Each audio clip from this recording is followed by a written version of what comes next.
नमस्कार दोस्तों, आज हम लोग बात कर रहे हैं तारक मेहता का उल्टा चश्मा। आप लोग दोस्तों देख सकते हैं क्या, अभी जेठालाल बुरी तरह से फंस गया था दोस्तों। और मुझे लग रहा था, आप लोग को भी सबको लग रहा है कि क्या चोरी हो गई होगी क्या पक्की। जैसे मतलब भीड़े ने जैसे रिएक्ट किया कि 33,000 गायब हो गए सोसाइटी ऑफिस से, चोरी हो गया। और पुलिस वाले को बुलाने के लिए भीड़े वो फ़ोन कर रहा था, लेकिन जेठालाल ने अचानक रोक लिया।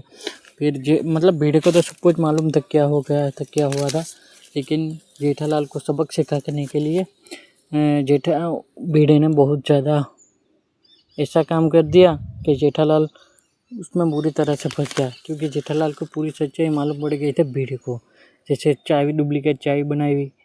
और उसके बाद दोस्तों जेठालाल बुरी तरह से फंस गया। जेठालाल को तो ऐसा ही लगा था कि उसका काम हो गया है, लेकिन जब सोसाइटी ऑफिस पोपटलाल आने के बाद खोली तब असली पोल सामने आई दोस्तों।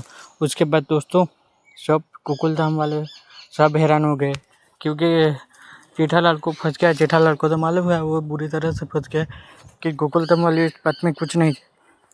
इस एपिसोड में सिर्फ भीड़े, मीठा साहब और अब्दुल और वो चाय बनने वाला खास इम्पोर्टेंट पार्ट था। दूसरा कोई लोग इतना इम्पोर्टेंट ज़्यादा कोई दिखाई नहीं रहा था, और बापूजी। उसके बाद दोस्तों उन लोग ने क्या किया, चाबी तो रख दिया अंदर, चेक तो रख दिया था, लेकिन सबको मालूम पड़ गया है। इसलिए दोस्तों उसके बाद जेठालाल और मेहता साहब को रोने वाला सीन दिखा दिया, क्योंकि मेहता साहब ने हंसते हंसते रोना सीखो, ऐसा काम कर दिया मैं।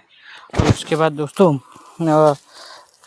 जेठालाल बुरी तरह से फंस गया है उसके, इसीलिए अय्यर बहुत ज़्यादा खुश रहा था। और भीड़े भी अपने आप पर इतना गर्व कर रहा था, क्योंकि भीड़े की बात सच निकली कि जेठालाल ने चेक अंदर नहीं रखा था। और बापूजी के सामने सबको उठक बैठक करना पड़ेगा। और इधर इसलिए दोस्तों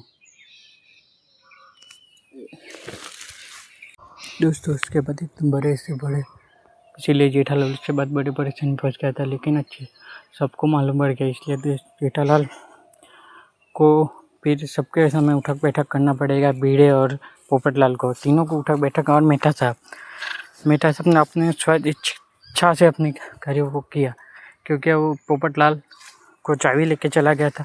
और भीड़े ने बहुत ज़्यादा वो किया था, जल्दबाजी की थी। और जेठालाल बोलता था मैं भूल गया था, इस चक्कर में हो गया दोस्तों। और दोस्तों आप देख सकते हैं दोस्तों, इसीलिए दोस्तों ऐसा हो सकता है दोस्तों। और जेठालाल बुरी तरह से फंस गया था, और इसके बाद उठक बैठक किया। और सब जेठालाल ने इस बात से सीख लिया कि कभी झूठ नहीं बोलना चाहिए दोस्तों, क्योंकि इसी तरह से बुरी तरह से फंस सकते हैं दोस्तों, बुरी तरह से दोस्तों।